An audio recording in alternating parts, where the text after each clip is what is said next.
علیکم السلام. کیا حال ہے حسن بھائی آپ کا؟ اللہ تعالیٰ کا احسان ہے. کیا نام ہے؟ کہاں سے کال کیا آپ نے؟ جی الباقر ہے، بیلجیم سے کال کر رہا ہوں. الباقر بیلجیم. الباقر یا Baqir? Albaqir, it's okay. Okay, یہ تو ویسے ہی ٹک ٹاک نام ڈالا ہوا ہے میں نے. تو حسن صاحب، میں ایک ڈیبیٹ سن رہا تھا شیعہ اور نواصب کے ساتھ، تو انہوں نے ذکر کیا ہے ابن العربی کا نام اور خمینی کا نام وحدت الوجود کے بارے میں. تو مجھے اس کی سمجھ نہیں آئی، کیا ہمیں ایکسپلین کر سکتے ہیں ہمارا عقیدہ کیا ہے وحدت الوجود کے بارے میں؟ وحدت الوجود سراسر کفر ہے بھائی، سراسر کفر ہے. وحدت الوجود یہ جو ہے یہ کرسچن لوگوں کا عقیدہ ہے، اور اللہ تعالیٰ آپ کا بلا کرے یہ ہندوؤں کا عقیدہ ہے، اور ان لوگوں سے یہ سرایت کر گیا ہے مسلمانوں کے درمیان، کیونکہ یہ مسلمانوں کا ان کے ساتھ بڑا ہی داد و ستت تھا. اور اصل عالم بھی یہی تو کرسچن تھے نا، ان کے پاس علم تھا، فرہنگ تھا، ان کے پاس کلچر تھا، ایجوکیشن تھا. جب مسلمانوں نے کرسچن لینڈز کو فتح کیا، مصر کو یا شام کو، مسلمانوں کے پاس کیا تھا؟ یہ تو ایک وحشی قوم تھے مسلمان. اصل ان کے پاس ایجوکیشن کتابیں تو ان کے پاس، مسلمانوں کے پاس تو نہ ایجوکیشن تھا، نہ مدرسہ تھا، نہ اسکول تھا. ٹھیک ہے نا؟ یہ تو عرب وحشی عرب قوم تھے، انہوں نے فتح کیا. تو لازمی بات ہے کرسچن لوگوں میں وہاں پہ علماء تھے، وہاں پہ ان کے پاس علوم تھے مختلف. یہودیوں کے پاس بھی بہت سارے علوم تھے. اگر آپ دیکھیں نا، اب لوگ بات کہیں گے کہ میں مسلمانوں کو برا کہہ رہا ہوں. دیکھیں آپ اگر سن 50 میں جائیں، سن 60 سن 70 میں چلے جائیں، اس زمانے میں مسلمان بہت پسماندہ قوم تھی. یا ابو بکر کے زمانے میں سن 11 12 13 14 مسلمانوں کے پاس کچھ بھی نہیں. ٹھیک ہے، رسول صلی اللہ علیہ وسلم نے نور ایمان لایا ہے، لیکن لکھنا پڑھنا تو کسی کو نہیں آتا نا. اب مختلف علوم ہے دنیا میں، مثلا علم طب ہے، کسی میتھمیٹکس ہے، نجوم ہے. یہ تو مسلمانوں کو تو نہیں آتا تھا کچھ بھی. نہ مسلمانوں کے پاس کوئی کتاب نہیں. جب رسول صلی اللہ علیہ وسلم دنیا سے گئے نا، مسلمانوں کے پاس کتاب نام کی کوئی چیز نہیں تھی. مسلمانوں کے پاس نہ کوئی حدیث کی کتاب تھی. قرآن بھی نہیں تھا مسلمانوں کے پاس کہ قرآن بھی کتابی شکل میں موجود ہے، یہ بھی نہیں تھا. قرآن بھی بعد میں جمع ہوا ہے. تو مسلمان تو اگر آپ کلچر کے لحاظ سے دیکھیں، ایجوکیشن کے لحاظ سے دیکھیں، بالکل ایک وحشی قوم. اب سامنے جو ہے دنیا، روم جو ہے وہ پوری دنیا کے کلچر کا سینٹر ہے، ایجوکیشن کا سینٹر ہے، ان کے پاس ہر چیز موجود ہے. تو یہ علاقے جب فتح ہوا ہے، مصر فتح ہوا ہے، شام فتح ہوا ہے، ایران فتح ہوا ہے، یہاں کے عراق فتح ہوا ہے، یہاں پہ تو لوگوں کے پاس کلچر ہے، ایجوکیشن ہے، مدارس ہیں، یونیورسٹیاں ہیں، لائبریریز ہیں، ان کے پاس سب کچھ ہے، ان کے پاس قانون ہے. مسلمانوں کے پاس تو کچھ بھی نہیں تھا. تو یہ ان کے علوم غائب تو نہیں ہوئے نا، اور یہ فوراً مسلمان بھی نہیں ہوئے. یہ علاقے جو فتح کیے گئے بہت صدیوں تک یہ اکثریت کرسچن ایریا تھا، مصر، شام وغیرہ. کیونکہ مسلمانوں کو فائدہ یہ تھا کہ مسلمان نہ بنے تو ہمیں جزیہ ملے گا، یہ ذمہ ہوں گے تو ہمیں ٹیکس ملے گا. تو ان کو مسلمان کرنے میں وہ زور بھی نہیں لگاتے تھے، کہتے ہیں تم کرسچن ہی رہو. تو آپ اگر سن 60 70 میں چلے جائیں، مسلمانوں کا جو امپائر تھا اس میں 80% کرسچن تھے. 80% پاپولیشن جو تھا کرسچن تھے. تو کرسچنز میں یہ بات کہ اللہ جو ہے روح القدس بھی ہے، اللہ جو ہے بیٹا بھی ہے، اللہ ہر چیز میں اللہ ہے، ہر چیز میں خدا ہے، ہر چیز میں آپ کو خدا نظر آنا چاہیے. یہ کرسچینٹی میں ایک بہت بڑا عقیدہ ہے. اور اس کا پیچھے اگر آپ چلے جائیں نا، ہندوازم میں، ان میں بھی یہی ہے کہ بھگوان ہر چیز میں بھگوان ہے.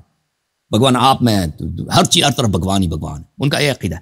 وحدت الوجود کا مطلب یہ ہے میرے عزیز، یہ آپ اگر دیکھیں ان صوفیوں کے پاس چلے جائیں نا، یہ آپ کو اپنا عقیدہ صحیح طرح سے نہیں بتاتے کہ بالکل یہ اتنے چالاک ہے، اتنے استاد ہیں، یہ اپنی بات بتائیں گے آپ کو، لیکن ان الفاظ کے بعد کہ آپ کو 20 سال 30 سال 50 سال تک نہیں پتہ چلے گا کہ یہ کیا کہہ رہے ہیں.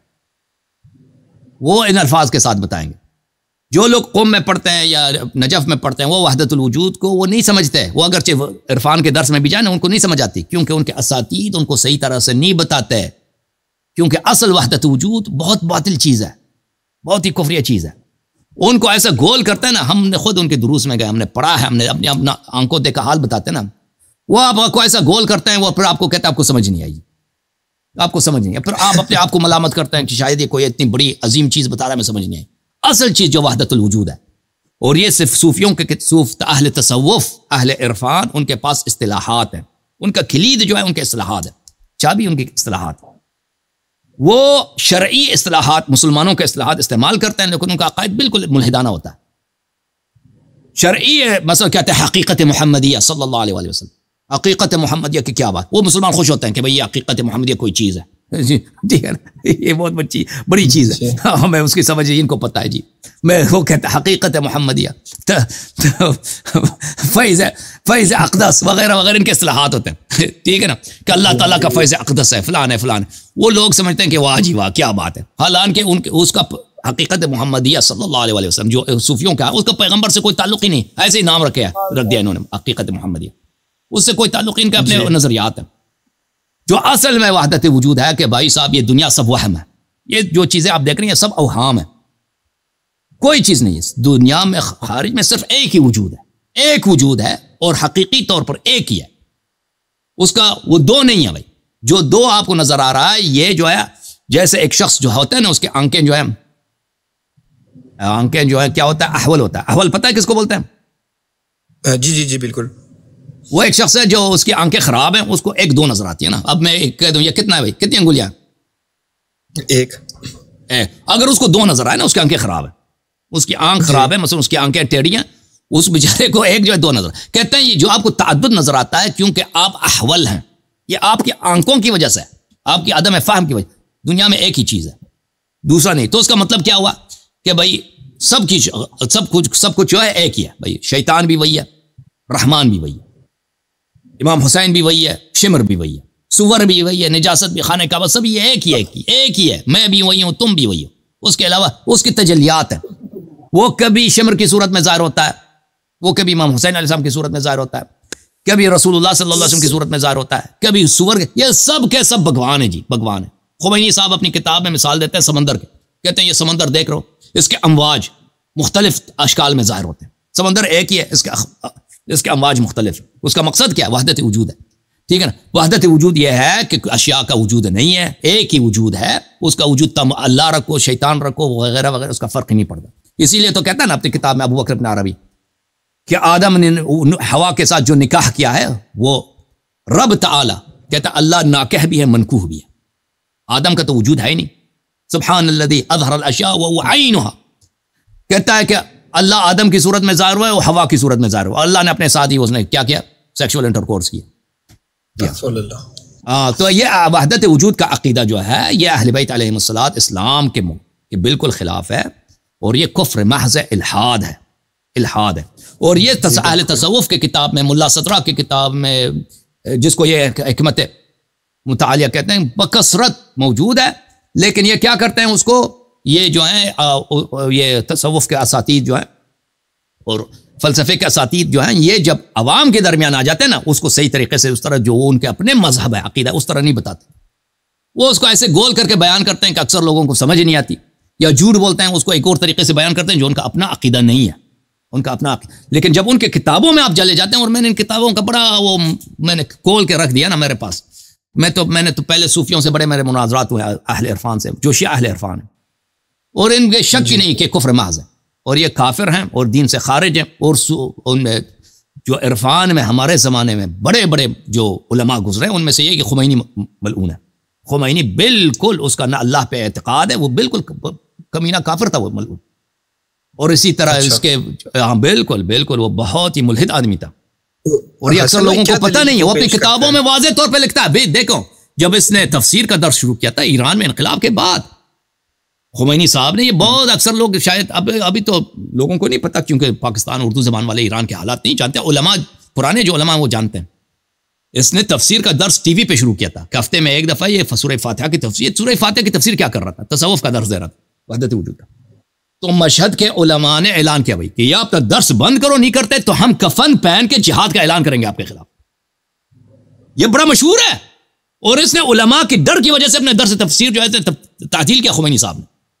آپ سرچ کریں، روحانی جن کو فارسی آتا ہے، شیخ حسن روحانی جو ایران کا صدر تھا، اس کا یہاں پہ بیان ہے. وہ درد کے ساتھ کہتا ہے کہ دیکھو علماء کتنے بیوقوف ہیں، علماء کتنے حمق ہیں، ہمارے پیارے راہبر تفسیر کا درس دے رہے تھے، اور پھر علماء کی جانب سے دھمکی آئی تو ان کو اپنا درس جو ہے، دیکھیں ہمارے امام کتنے مظلوم ہیں، درس تعطیل کرنا پڑا. اس کی اصل حقیقت یہ ہے، اصل حقیقت یہ ہے. دیکھیں یہ بالکل، اور ان کے مذہب میں سب ادیان سے ہی ہیں. خمینی صاحب کے ہاں، محمد حسین طباطبائی صاحب کے ہاں، یہ اہل اس طرح نہیں ہے کہ اسلام صرف اسلام حق ہے، کرسچینٹی بھی حق ہے، یہودیت بھی حق ہے، ہندوازم بھی حق ہے. آپ بت کی پوجا کریں وہ بھی حق ہے، وہ حق ہے. سب چیز، سب مذاہب حق ہے. اور ہر چیز خدا. آپ بت کی پوجا کریں اپنے اللہ کی, کیونکہ بت بھی اللہ جو ہے بت کی شکل میں ظاہر ہوا. اور خمینی صاحب اپنی کتابوں, ایک شخص تھا منصور حلاج, جس کا ائمہ طاہرین علیہ السلام نے لعنت کی. بنی عباس کے دور میں اس نے, وہ صوفی تھا, اس نے ان الحق کا دعویٰ ادعا کیا تھا کہ میں اللہ ہوں. صوفیوں کے ہاتھ جو شتحیات ہوتے ہیں نا, کہتے ہیں میں اللہ ہوں, میں فلان ہوں. یہ جو بریلوی حضرات کا جو پیر ہے اشرف نتھانوی, پتہ نہیں کیا اس نے کہا تھا, چشتی رسول اللہ کہا تھا نا, تو اس طرح اس نے کہا تھا ان الحق.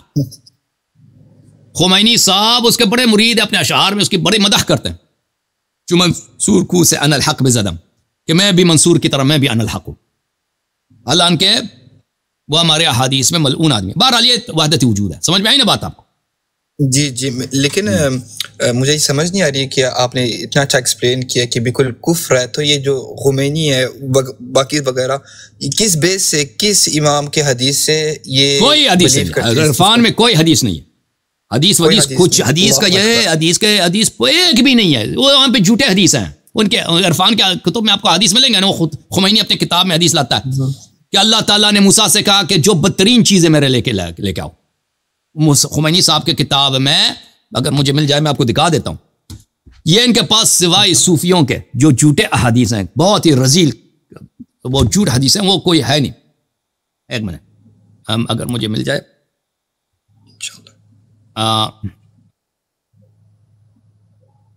وہ لے کے آؤ. تو ایک منٹ میں اگر آپ کو دکھا سکوں. جی بسم اللہ. تو اللہ نے موسیٰ سے کیا کہا؟ موسیٰ سے کہا کہ تم میرے لیے وہ لے کے آؤ,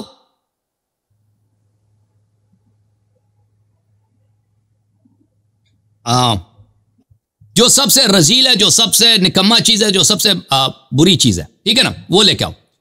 تو وہ موسیٰ علیہ الصلاۃ والسلام نے ایک منٹ میں آپ کے لیے اس کی کتاب, کس کتاب میں ہے اس کی کتاب میں, شرح دعائے سحر میں, کس میں, اس کے اپنی کتاب میں حدیث نقل کرتا. تو اس نے کہا کہ میرے لیے اس دنیا میں جو سب سے نجس چیزیں لے کے آؤ. اللہ نے موسیٰ سے کہا. تو موسیٰ نے ادھر ادھر دیکھا کہ میں کیا لے کے آؤں. اس کو ایک کتا ملا جو مرا ہوا کتا ہے, ٹھیک ہے نا, بدبو آ رہی ہے جی.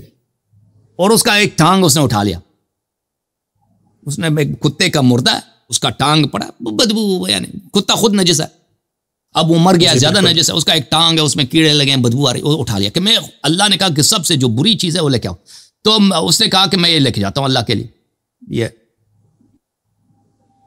تو اس کو ایک منٹ, یہ مصباح الہدایہ میں بھی نہیں ہے, شرح دعائے سحر میں بھی نہیں ہے, یہ کس کتاب اس کے, سر السلام میں ہوگا. ایک منٹ میں سر السلام میں بھی نہیں, ایک منٹ میں اس کی کتاب کھول دوں.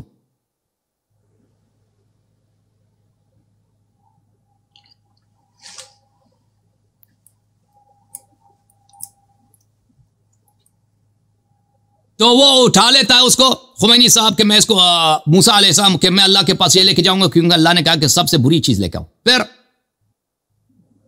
شاید تعلیقات علی الفصوص میں ہے, اگر مجھے مل جائے تعلیقات علی الفصوص.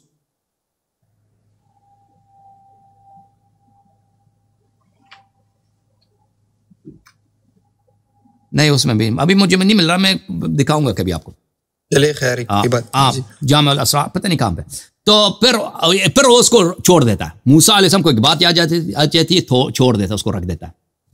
تو اللہ اسے خطاب کرتا ہے کہ اے موسیٰ, اگر تو اس کتے کے ٹانگ کو لے کے آتا تو تیرے تمام اعمال ضائع ہو جاتے. اور اس کے بعد خمینی صاحب لکھتے ہیں کہ اس کی وجہ کیا ہے؟ اس کی وجہ یہ ہے کہ تم اس کتے کے ٹانگ کو, وہ کتے کے ٹانگ نہ سمجھنا کوئی چیز, کیونکہ سب چیز کوئی چیز ہے ہی نہیں, سب چیز وہ ہے, سب چیز اللہ ہے, بھگوان ہر چیز میں. ان کا ایک بہت بڑا صوفی تھا, اس کا نام تھا حسن زادہ آملی. اللہ جانتا اس کی اتنی عزت ہوتی تھی, قوم میں ہم پڑھتے تھے نا, جیسے ایک پیغمبر کی عزت ہوتی ہے اس سے زیادہ اس کے حسن زادہ آملی کی عزت ہوتی تھی. اب مر گیا وہ, ٹھیک ہے. یہ حسن زادہ آملی اس کے اپنے کتاب میں, اس کا ایک کتاب ہے فصوص الحکم. فصوص الحکم اب ابو بکر ابن عربی کی ایک بہت مشہور کتاب ہے. اور بہت اس کی اہم کتاب ہے. وہ ابو بکر ابن عربی کہتا ہے یہ سب مجھ پہ وحی نازل ہوئی, یہ سب وحی ہے. یہ صوفیوں کا سب سے بڑا پیر وہی ابو بکر ابن عربی ملعون ہے. اور وہ بہت ذہین آدمی ہے, بہت ہی ہوشیار آدمی ہے, بہت ہی, یعنی اس کی قابلیت بہت قابل آدمی تھا ابو بکر ابن عربی. اور اس نے کہا کہ میں نے اس کو لکھ کر کعبے کی چھت پر 1 سال رکھا تھا, اس کا ایک لفظ بھی ختم نہیں ہوا. اچھا, اس کے کتاب میں کی شرح میں اس کے بہت اتنے شروع ہیں, فصوص الحکم کے اتنے شروع ہیں, اتنے شروع, مسلمانوں نے اتنے شروع لکھے, شاید ہزاروں کی تعداد میں اس کے شروع ہیں, اتنے زیادہ. اس میں ایک جگہ لکھتا ہے, یہی حسن زادہ آملی لعنت اللہ علیہ, اس کی کتاب میرے پاس موجود ہے. کہتا ہے کہ ایک مرد جب اپنے عورت سے دخول کر رہا ہوتا ہے تو حقیقت وہ اللہ میں نستجیر باللہ, یہ اس کا الفاظ ہے, اللہ میں وہ کر رہا ہوتا ہے, اور اللہ جو ہے عورت کے شکل میں ظاہر ہو. وحدت وجود یہ ہے میرے میں. لیکن یہ آپ کو نہیں بتائیں گے. ان کے ساتھ جب آپ بات کریں نا, قوم میں جو لڑکے پڑھتے ہیں, یہ کہتے ہیں نہیں اس طرح نہیں ہے, یہ جھوٹ ہے, یہ بہتان ہے, یہ اس کا وحدت وجود ہے, یہ مطلب ہے کسی کو سمجھ نہیں آتی. جی وہ دیکھیں, وہ ان کے عبارات موجود ہیں, ان کے بہت سری عبارات جو اپنے کتب میں جو عوام سے چھپاتے ہیں, عوام کو نہیں دیکھنے دیتے, وہ ان کے اسرار میں سے یہ چیزیں جو میں آپ کو بتاتا ہوں نا, یہ عوام کے سامنے, اور یہ ایسے اصطلاحات کے ساتھ لکھتے ہیں کہ عام لوگوں کو سمجھ بھی نہیں آتی. اچھا, تو یہ, لیکن یہ جتنے میں نے بولے یہ سب حقیقت ہے, ان کے کتب میں موجود ہے. کوئی شخص اگر ان میں ہو تو مناظرہ کرنا چاہے, تو میں نے اس موضوع پہ بہت سارے مناظرات کیے, ان کے پاس کوئی جواب نہیں ہے. وہ یہ آخر میں وہ یہی کہیں گے کہ آپ کو سمجھ نہیں آتی, آپ کو نہیں پتا, آپ جاہل. وہ دنیا کا بزرگ ترین علامہ مجلسی لے کر, وہ ان کے یہی کہیں گے کہ اس کو سمجھے, وہ اس کو آتا نہیں ہے. جی ان کے پاس. ہاں جی, واللہ اسد بھائی, میں نے علامہ مجلسی کا میں نے ان کو دیا تھا ریفرنس, انہوں نے مجھے یہی کہا تھا اس کو سمجھ نہیں آئی اس چیز کی. اور وہ یہ کہیں گے کہ مجلسی کو نہیں آتا. یہ جتنے آپ ان کو دکھائیں نا, اگر ان سے آپ کہتے ہیں نا کہ ہمیں چلیں, آپ کہتے ہیں مجلسی کو سمجھ نہیں آیا, ہمیں سمجھ نہیں, آپ بتائیں نا. ادھر تو لکھا ہے, ادھر تو واضح طور پہ لکھا ہے کہ آدمی جب اپنے عورت میں دخول کرتا ہے تو اس نے اللہ میں دخول کیا, نستجیر باللہ. آپ بتائیں نا, آپ ہمیں سمجھائیں کہ اس کا اصلی مطلب کیا ہے. ہمیں مجلسی کو سمجھ نہیں آیا, ہمیں سمجھ نہیں آئی, آپ کو تو سمجھ آ گئی ہے نا, آپ ہمیں پھر بھی کہتے ہیں آپ کو سمجھ نہیں آئی. کیا سمجھا دیں آپ کو, جب سمجھ ہی نہیں آتے کیا سمجھائیں. ہاں, اس کے پاس ایک ہی طریقہ ہے, سمجھ میں آئی, کہ مخاطب کو بس اس کو اکیوز کرو کہ تم جاہل ہو, تمہیں سمجھ ہی نہیں آتی. کوئی کچھ بھی نہیں ہے. وحدت وجود ایک بہت ہی آسان, بہت ہی سہل عقیدہ ہے, بہت ہی, اس کا سمجھنا کوئی مشکل نہیں ہے. لیکن یہ اپنی کتابوں میں اس کو واضح طور پہ نہیں لکھتے. اس کی وجہ یہ ہے کہ یہ بہت واضح عیان کفر ہے, کفر محض ہے. اس کو چھپاتے ہیں ہزار طرح کے اصطلاحات میں, ہزار طرح کے مشکل اصطلاحات میں, جن کو سمجھنے میں سالوں سال لگتے ہیں. جی سر.